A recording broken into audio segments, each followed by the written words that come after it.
Hello friends, ఎలా ఉన్నారు? ఈరోజు నేను మీకు ఒక కొత్త వెరైటీని తయారు చేసి చూపించబోతున్నాను. సో నేను ఎప్పుడు చేయలేదు. సో మా పక్కన నైబర్స్ ఆంటీ చెప్పింది. సో ఇదేంటి అంటే పుదీనా మెంతికూర పచ్చడి. సో పచ్చడి చేసే ముందు ఇంగ్రీడియంట్స్ అన్నీ మీకు ముందు పెట్టిన చూడండి. ఒక ఆనియన్ మీడియం సైజ్, అట్లాగే ఒక tomato, ginger garlic cloves and green chilli, కొంచెం టామరిన్ చింతపండు, ఒక కప్ ఆఫ్ పుదీనా అండ్ ఒక కప్ ఆఫ్ మెంతికూర. ఫ్రెండ్స్, ముందుగా స్టవ్ ఆన్ చేసుకుని కడాయి పెట్టి కడాయి వేడయ్యాక ఒకే ఒక టేబుల్ స్పూన్ ఆయిల్ వేస్తున్నాను. ఓకే, స్పూన్ జీలకర్ర వేస్తున్నాను. అట్లాగే ఒక చిటికెడు ధనియాలు వేస్తున్నాను. ఓకే, ఈ రెండు ఫ్రై అయిన తర్వాత చిన్న అల్లం ముక్క, కొంచెం వెల్లుల్లి వేసాను. దాంతోపాటు గ్రీన్ చిల్లీ, ఇవన్నింటిని ఒకసారి కలిపేసుకుంటాం.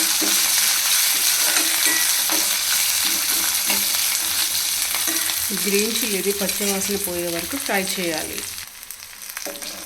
ఫ్రెండ్స్, గ్రీన్ చిల్లీ ఫ్రై అయింది కదా, ఇప్పుడు అందులోకి మనం ఈ ఆనియన్ వేద్దాం. ఆనియన్ కూడా వేసి కొద్దిసేపు ఫ్రై చేద్దాం.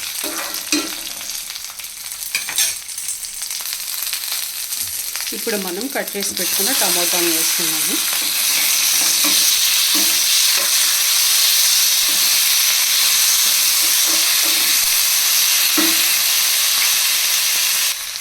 ఫ్రెండ్స్, ఉల్లిపాయలు టమాటాలు కొంచెం మెత్తబడ్డాయి కదా, ఇప్పుడు 1 కప్ ఆఫ్ పుదీనా వేసేస్తున్నాను ఇందులో. అలాగే 1 కప్ ఆఫ్ మేథి,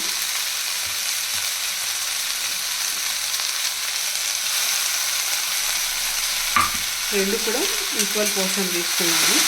కొంచెమే చేస్తున్నాను ఎందుకంటే ఫస్ట్ టైం చేస్తున్నా కాబట్టి. సో ఒకసారి ట్రై చేద్దాం ఎలా ఉంటుందో. అప్పుడప్పుడు కొత్త టేస్ట్లు కూడా ట్రై చేయాలి కదా. చూడండి, 2 నిమిషాల్లోనే మొత్తం ఆకుకూర అంతా ఎంత మెత్తగా అయిపోయిందో. ఇప్పుడు మనం ఇందులో సాల్ట్ యాడ్ చేద్దాం. 1 స్పూన్ వేస్తున్నాను నేను, క్వాంటిటీ తక్కువ ఉంది కాబట్టి.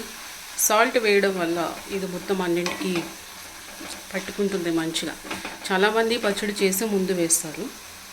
అలాగే చిన్న చింతపండు యాడ్ చేస్తున్నాను. సాల్ట్కి కొంచెం వాటర్ వస్తుంది కదా, చింతపండు అందులో నానిపోతుంది. ఇంకా సెపరేట్గా నానబెట్టాల్సిన అవసరం ఏం లేదు. మూత పెట్టి ఒక 2 నిమిషాలు దీన్ని ఉడకనిద్దాం.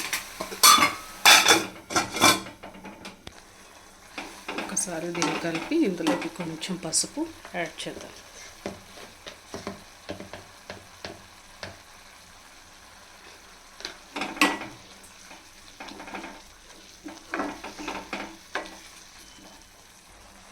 పసుపు యాడ్ చేశాక ఒక 2 మినిట్స్ హై ఫ్లేమ్లో ఉడకనిద్దాం.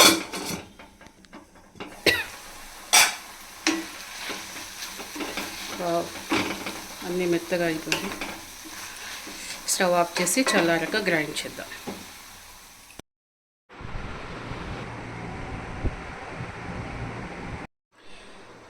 ఫ్రెండ్స్, ఇప్పుడు నూనె హీట్ అయిన తర్వాత దీనికి బగారా ఇవ్వాలి కాబట్టి నూనె హీట్ అయిన తర్వాత దాని లోపల వెల్లుల్లి వేసాము.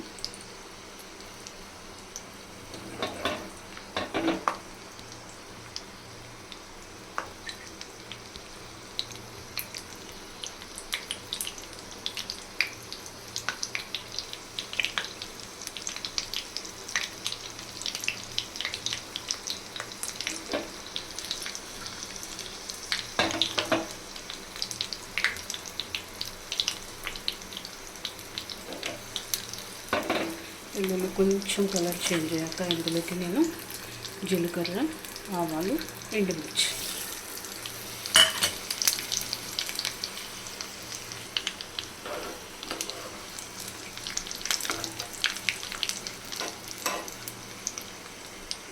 అన్నీ మంచిగా ఫ్రై అయిపోయి ఇప్పుడు నేను దీనికి తడక వేస్తున్నాను.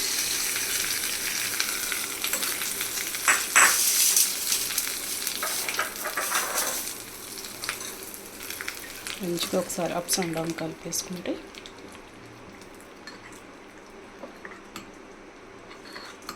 చూడండి ఎంత బాగా కనిపిస్తుందో పచ్చడి. మనకి చూస్తేనే నోరూరిపోతుంది. సో మీరు కూడా ఒకసారి ఇలాంటివి ట్రై చేయండి. ఇట్లాంటి కొత్త కొత్త వంటకాలు టేస్ట్ చూడాలి అంటే నా ఛానల్ని ఫాలో అవ్వండి, సబ్స్క్రైబ్ చేసుకోండి. ఓకే, నెక్స్ట్ టైం ఇంకొక వీడియోతో మళ్ళీ కలుద్దాం. Thank you friends, and thank you పద్దు ఆంటీ అండ్ నాగు ఆంటీ. మీరు మంచి రెసిపీ చెప్పినందుకు చాలా థ్యాంక్స్.